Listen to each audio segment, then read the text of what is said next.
Hi, it's Mira here, and I want to talk about making my Victorian silhouette family tree / tree of life.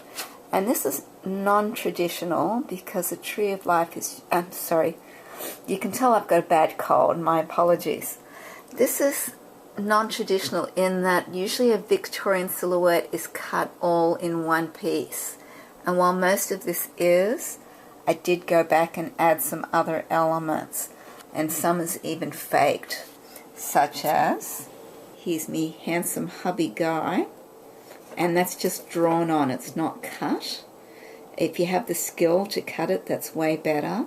And the key to making it look like it's cut is to have all the parts connecting and touching.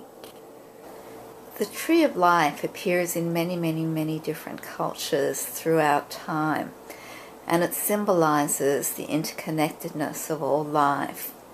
It's used in science to create genealogies, and it's also seen often in art because it's such a rich, potent, symbolic image. What I've done in mine,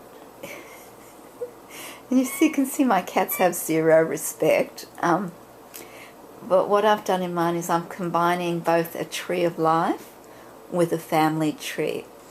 So I start off with just a piece of 12 by 18 black construction paper, but good quality paper. And then I draw on it with one of those Stabilo Carb Othello pencils. And then the next step is cutting. And cutting is, the things to know with cutting is that it's, you think about it being the scissors that are doing most of the work, but it's actually the other hand. It's the hand that's holding the paper while you're cutting, because you're moving the paper around for the scissors to cut at the same time. So it really is a two-handed effort. So this is my preliminary drawing, and now I'll show you the finished piece. I have mounted it on a larger piece of white paper, so there's contrast. And the elements that I've included are some squirrels at the bottom. Here we go. And lots of leaves. And some birds, and there's a couple of pomegranates that are also rich symbols of fertility and life.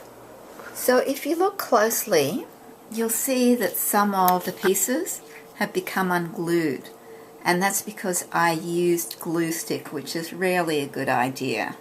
So now I've switched to a much stronger glue, which is Eileen's tacky glue, which I like to use. I'm going to show you how to go back in and fix up pieces like this with a little trick that I've learnt over the years.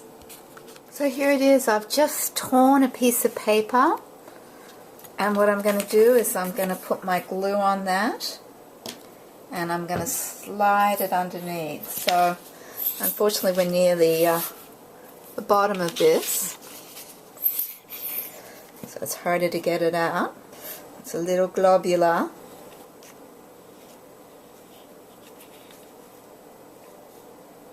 Okay. Ta-da! Okay, it's not especially great. Sometimes it works better than others, usually when I'm not sick. Let me try this again. And remember, it's important to get those edges. This glue will dry clear. Okay, so that gives you an idea. And I think my glue is just a little too globular. It needs to be a little fresher so that it's not quite so thick as that. So I hope that helps, and I hope you enjoyed learning about Victorian silhouette, tree of life, and family trees.